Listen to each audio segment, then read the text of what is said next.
Ciao. Ciao.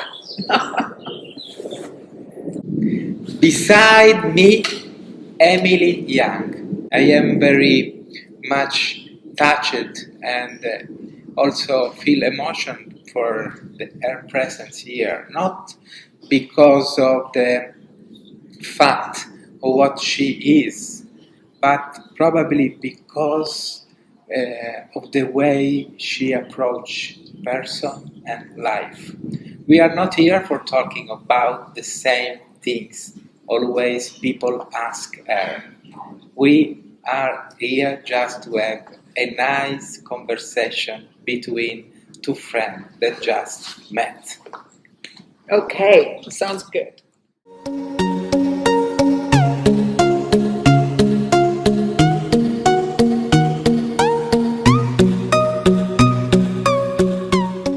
It sounds good. I'm glad for this. Yes. And so there is not really some question that I want to do to Emily, but I have some curiosity. The curiosity is about, yes, about what she is working now, but also the curiosity is about the way she do things, the way she touch the stone, seeing something that can come out from that. That's quite a big curiosity. There are many things in there.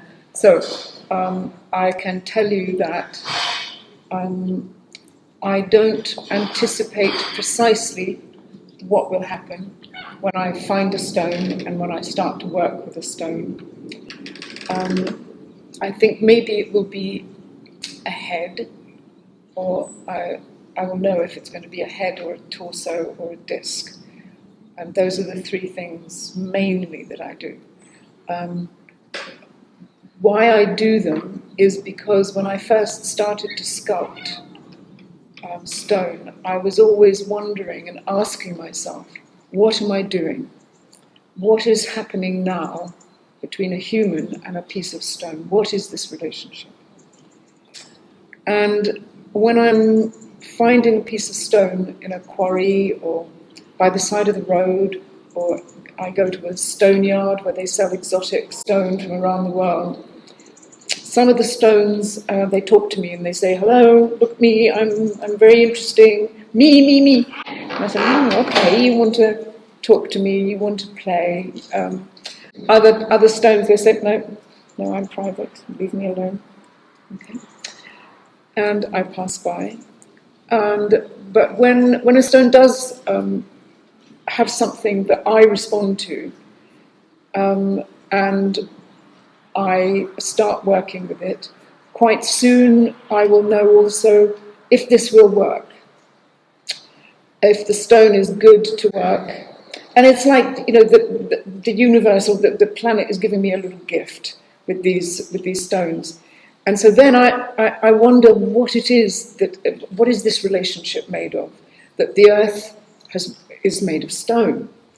And I'm a very short-lived human, and I'm going to have an intervention into this stone's existence on earth. Maybe it's hundreds of thousands of years, maybe billions of years old.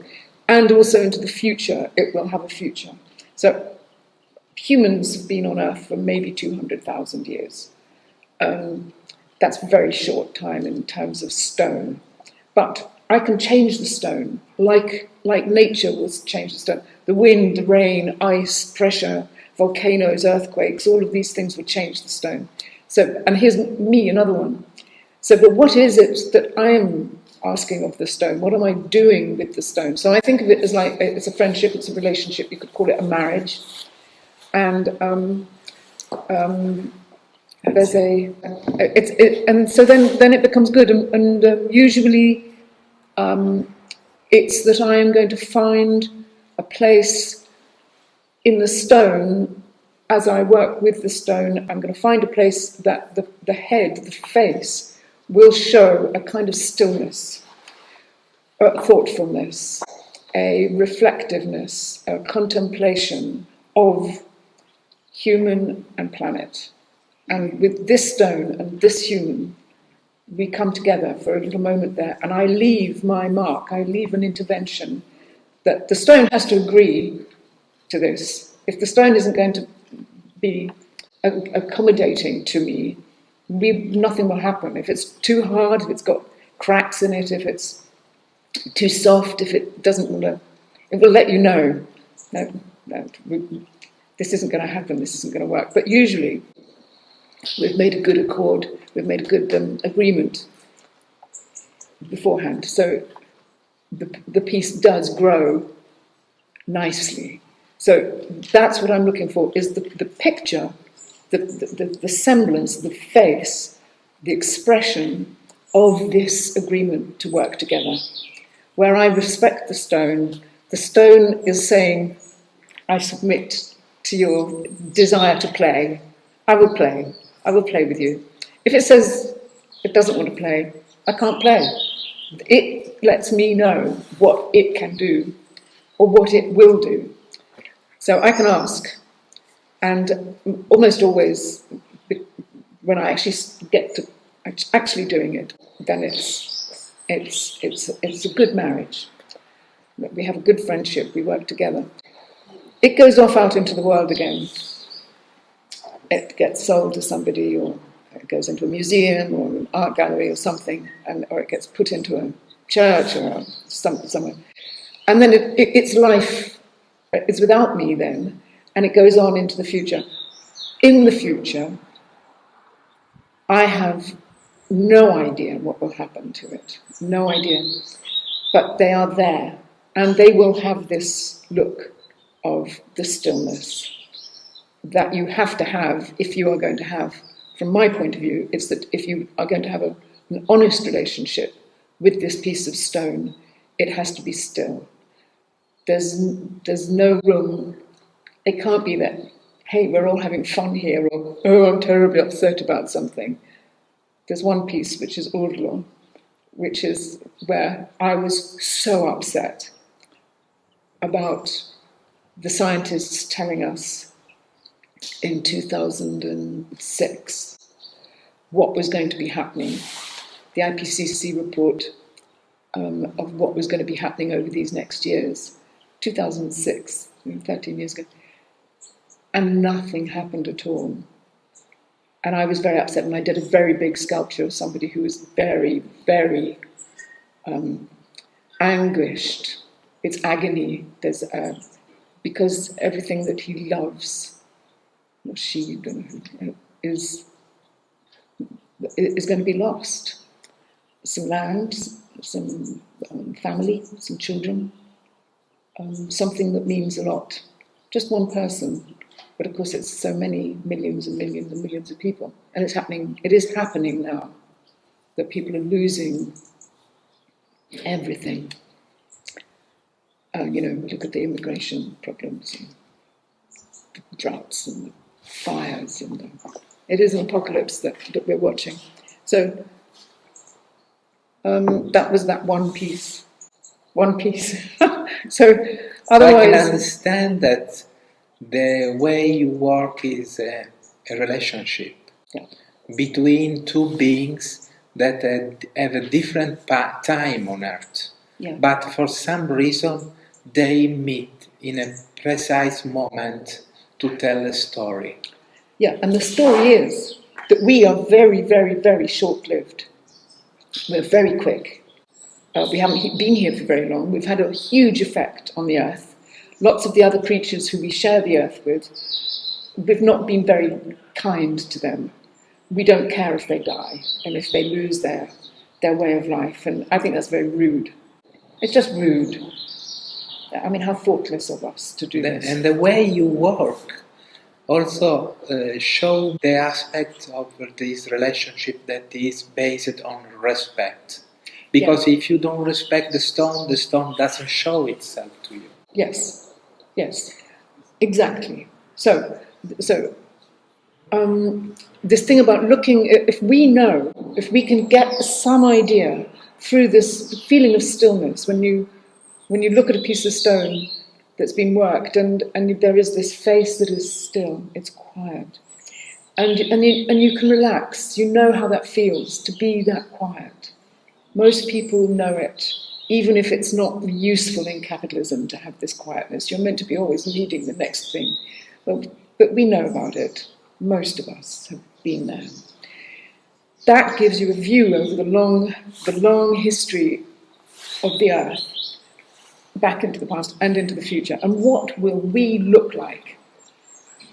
Either to humans who survive, maybe thousands of years, hundreds of thousands of years, maybe into the future, or maybe no one will see it. But it was an intervention by one human. It's poetic. Who knows if it will make any difference at all? In a way, that's not my business. My business is to say, I am alive to so much of what is very beautiful and what is very destructive. The Earth is very destructive. Volcanoes, earthquakes. This is, but that's its job, is to do. That's who it is. That's what she does. Whereas humans, we have so much self-consciousness, but we're still helpless. This is what we do. We're very creative. We're very destructive, and sometimes we're thoughtful. And I like this thoughtful bit. I think if we can be thoughtful about, please God, let us be more thoughtful. However, do you think that in this relationship you create with the stone, there is a way to contribute to the evolution of that stone? Yes. I think that the stone responds to me, lets me know what it can do. Then it's changed. It could have been wind for millions of years. That's its evolution. It will change. It will be frozen, or it will be thrown down in some volcano, and it will boil. And that's its story. So my intervention is very short. But in the same time, this short intervention in time, in the huge amount of time that collapse in a precise moment, tell a story to humanity now. Yes, I hope so. I think if that could be true, that's very good. If people can see that story and read it and experience it. But I think lots of people do. Quite often people tell me that it's made them feel a connection. And is this thing only connect? It just to be able to feel what it is that we're in, and that we're not separate. We're not separated from it. We're part of it. And I think the stone can embrace us because it's so old. We have an imagination where we can go back billions of years and go forwards billions of years. And in that imagination, you can imagine yourself being embraced by the whole story of the planet. That we're not separate from it. It will hold us. In the way you create evolution to the stone, through your consciousness Yes. and through your work, you feel that the stone help you to open to a new realm of existence. The stone is not dead. It's quiet and it's slow, but it helps me. It has its story that it tells me about. The more you know about geology and physics, and the more it can tell you. This whole story of evolution was born in the early geologists looking at fossils, saying, how can this be? This fossil of a shellfish is on the top of a hill. How can this be? And only if you imagine long, long periods of time, suddenly everything works. And that, in fact, the earth breathes over the very, bits come up, bits go down, And so then the story can pass that kind of my imagination of what it might like to be a stone. So it's really a magic that let you meet a being that is so slow and in a precise moment of your life that is so fast compared to them, you realize this meeting, Yeah. this encontro. Yes. Do you feel that this possibility is a privilege? Yes. For me, because I come from a culture, my family, I'm very lucky, very privileged family. I had good education, I had good healthcare. I was brought up in London and in Rome, places of great cultural dramas and histories and complexities.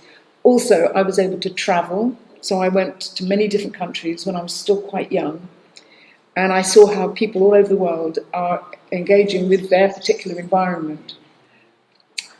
But I think it's privileged for me because I'm a daughter of capitalism. I think there are many other people who never come near the notion of capitalism because they're living very simple lives. They're just trying to make a living out of their land. They don't have very much to sell or to buy. They can't invest in projects. So yes, I think other people might have another privilege than the one I had because I had a very difficult life. Personally, I would say, in terms of finding a path that was okay for me to travel on, but I had all the choices. I went to so many different places and I saw so many different things and I understood and I've read so much about the past and I've read so much about science and so I've had a lot offered to me. So the privilege, I think, is having that bit of luck that you know how to take that and use it. Because I could have been, I don't know, a junkie in a mental hospital with very few brain cells left. But this still is a privilege for human. Why the stone should and look for you to express herself? Well, I think she needed somebody who was lucky in the way that I've been lucky. To have terrible bad luck and also very good luck. So she wants these extremes. That's what she wants. She knows all about extremes. So stone handles extremes, you see. So for me, to find somebody who was so strong, that the stone was so strong and could handle me with all of my human, too many thoughts, too many worries, too many fears, too many enthusiasms, just nonsense, the chattering brain. And the stone, bring it on, baby, whatever you've got, I can handle. So that's very nice. It is. And I thought, my God, you're not going anywhere. You're not vulnerable. You're not susceptible to my stupidities, cupidities. You don't care if I'm making a lot of money or, you don't care. All you want is for me to be straight, to be honest, to be focused. Because you can't mess around, you can't go on being stupid. You have to exhaust yourself. You have to be, and you have to find that quietness in yourself that is responding to the quietness there, which is a great gift. That's the gift that the stone gives. So you are saying a lot of gift the stone through the years has given you by working with them. But if you should say the aspect that most touch you and have you learned by working with the stone, what would you say? It's something like that if there's any meaning to a human life, it will take work to find it. It doesn't just arrive. And that meaning is contextualized by space and time. But if you can find something that uses all of you, all of your body, your energy, your spirit, so you will find something that is common with the planet. If you're working at that level, which is not very dramatic necessarily, it can be very quiet. And then you and the planet have a close connection And some people say that the earth is a temple, and we are all devotees. So it's like you're learning how to pray in this temple, how to serve the temple. You sweep it. You come back the next day, you sweep it again. You come back the next day, you sweep it again. And after a while, you realize that the one thing in the world that you love to do and that is your great, great happiness is to sweep the temple and make sure that she's as she should be. You know? So I think personally that that's a very good metaphor for what we should be doing with our lives. You can find meaning in your life by serving the planet. And quite likely it's the only way that you can find meaning in your life. If you're a singer and you sing with the best voice that you can find inside of your own body and you bring that out, that is nature. That's nature is singing through you. And you will find meaning because it's part of the sacredness, the beauty, the power, the passion, also the agony when you lose the things that you have grown to love. Somebody dies, or you see a beautiful place destroyed by fire. Yeah. The floods, the various dramas that afflict us. It's like the Buddhists say, life is suffering. So if you start from that premise, and then you find somewhere where there is something that has the quietness that can enfold both you and your context, it's the same thing. You're not separate anymore. Yeah. That seems to me a noble aspiration. If the stones could talk through your voice, what message should they deliver to the people today? No, I can't say that. Huh? No, Maybe you can sing. No, I love to sing. Say it singing, whatever comes. No. Because I'm not a singer. I like to sing, but I'm not a singer. So no, that's for each individual, I think, to find what has the earth got to say to you. I'm not a teacher. I'm not, a priest. I'm talking about me. These are my thoughts about my work, my zone. And then I put the pieces out, and other people have relationships with my pieces. That's where I put it out. But in the same time, your piece touch people in some way. Give emotion, give unity, give the sensation that there is no separation. Many people say this. So it's something that happens to you, but it's not just a matter of you and stone. There is much more. Yes, well, I'm not stuck inside a glass box, and I'm connecting all the time with the rest of the world. Yes, I'm just part of this as well. Like anybody, any cup of tea, we all coexist. Yes. In the same medium. How would you define Emily Young? What if you would say something to this girl? What you would say? I have absolutely no. I have nothing to say. Everybody must find their own one. They must. Yes. They must look inside of themselves and find their own joy, or their own agony.